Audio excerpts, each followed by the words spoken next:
বরিশাল। আজ আমাদের সেক্রেটারি সাহেব এবং আমাদের অন্যান্য সকল কর্মকর্তা উপস্থিত সহ সবার সহযোগিতায় এবং এই ভদ্রলোক বাড়ি কালকে তারা উত্তর অর্ধান্তে খাইছে শরীর বিনাশের জন্য, যাতে একটা সংসার নষ্ট না হয়। আচ্ছা ভাই বলেন তো, আমাদের সালিশিরা কেমন হয়েছে? সুস্থ সমাধান হয়েছে, অত্যন্ত ভালো সামনে আপনি খুশি হয়েছে? আমরা খুশি। ধন্যবাদ।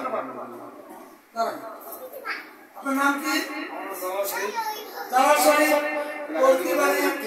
এই লোকের কষ্ট করে কোথা থেকে দুপক্ষ আইছে, আমি খুব ভাবতে পারি যে সমাধান হবে। যে সমাধান হয়ে গেছে, আপনার কাছে কেমন লাগছে? আমার কাছে অত্যন্ত সুন্দর লাগছে এবং আপনাদের সঠিক সিদ্ধান্তের জন্য আমি আপনাদের কাছে আন্তরিক শুভেচ্ছা জানাই। ধন্যবাদ।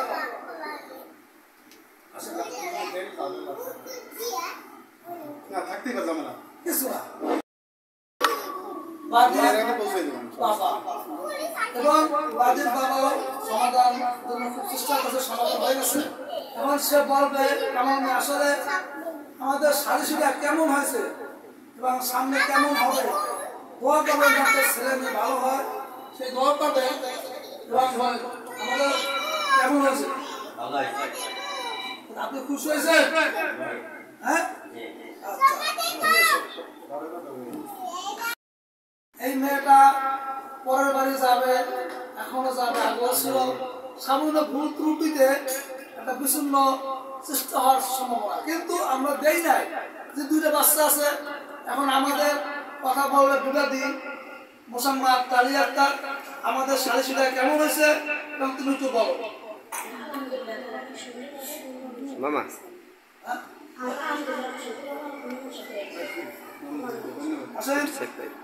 জীবনে জীবনে সারা পৃথিবী দেখবো, সারা পৃথিবী।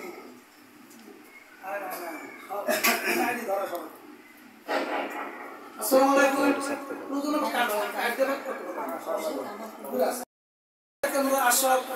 বরিশাল আমাদের সালিশির সিদ্ধান্ত এবং সকলের সহযোগিতায় এই হলো বিবাদী শাহিদা বেগম তার মেয়ে সামান্য একটা কুকুনি এটা যথাসৃষ্টি হয়েছে হয়ে গেছে এবং খেলা আমাদের সালিশির আপনাদের কাছে আপনি বলবেন কেমন লাগছে?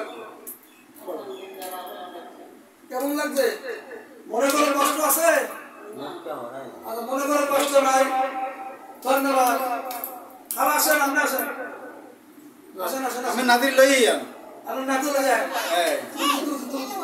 এই যে গলা বলবেন কিন্তু ভালো। সামান্য ভুল বোঝাবুঝির তার কথা বলতে হয় যে ক্যামেরাম্যান না বলে তো বুঝবো না, কিন্তু দাদির মা সে কথা বললো যে আমাদের সালিশি কেমন হয়েছে। এই সংসার এক পর্যায়ে বিচ্ছিন্ন হওয়ার চেষ্টা ছিল, আমরা দেই নাই। আমরা বুঝের মাধ্যমে সালিশের মাধ্যমে সিদ্ধান্ত হয় আইন সহায়তা আসল বরিশাল জেলা বরিশাল। এখন খেলা বলেন তো আসলে আমাদের সালিশি করলাম কেমন লাগছে? হ্যাঁ কেমন লাগছে? ভালো লাগছে? মনে কোনো কষ্ট আছে? ধন্যবাদ। কোনো কষ্ট নাই, সবাই দোয়া করবেন। আমাদের আইন সহায়তা আসক, যারা অসহায় গরিব তাদের পাশে আমরা দাঁড়াই, সুষ্ঠু সমাধান চাই। আসসালামু আলাইকুম, ধন্যবাদ।